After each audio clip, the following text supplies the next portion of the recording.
الأهلي يجهز أحمد نبيل كوكا للجبهة اليسرى بسبب إصابة بلعمري بانتظار الأشعة. جاهزية تريزيجيه وزيزو وياسر إبراهيم وغيابهم الودي كان للاطمئنان فقط. أشرف بن شرقي يؤجل حسم مستقبله لنهاية الموسم. مطالبات جماهيرية بمقاطعة قناة مودرن. بيراميدز يسارع الزمن لتجهيز محمود مرعي قبل مواجهة الأهلي.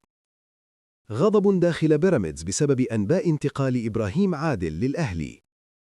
مطالبة فيستون مايلي بالتركيز بعد تراجع مستواه. تأكيد عدم وجود عروض لمهند لاشين وتركيزه الكامل. استمرار أزمة زيزو وعرضها على لجنة شؤون اللاعبين. تحذير حسام عبد المجيد من الحديث الإعلامي عن العروض. إشادة بتحسن أداء الزمالك بسبب اللعب بدون ضغوط. اتجاه لاستقدام طاقم تحكيمي إسباني لمباراة الأهلي وبيراميدز. اعتذار الحكم أمين عمر عن إدارة مباريات جماهيرية قبل المونديال. اجتماع لجنة شؤون اللاعبين لحسم ملف زيزو. سيراميكا قد يبيع بيكهام أو مروان عثمان لبيراميدز. نفي مفاوضات الأهلي مع فيرمينو. استقرار أشرف داري في الدوري السويدي وتأجيل حسم مستقبله.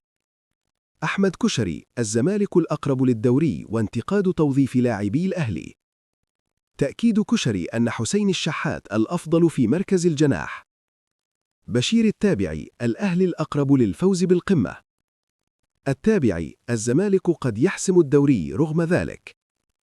استمرار نظام الدوري الاستثنائي لموسمين قادمين. مؤتمر مرتقبا للإعلان عن راع جديد وزيادة المكافآت. إشادة بقوة المنافسة والتنسيق مع منتخب مصر.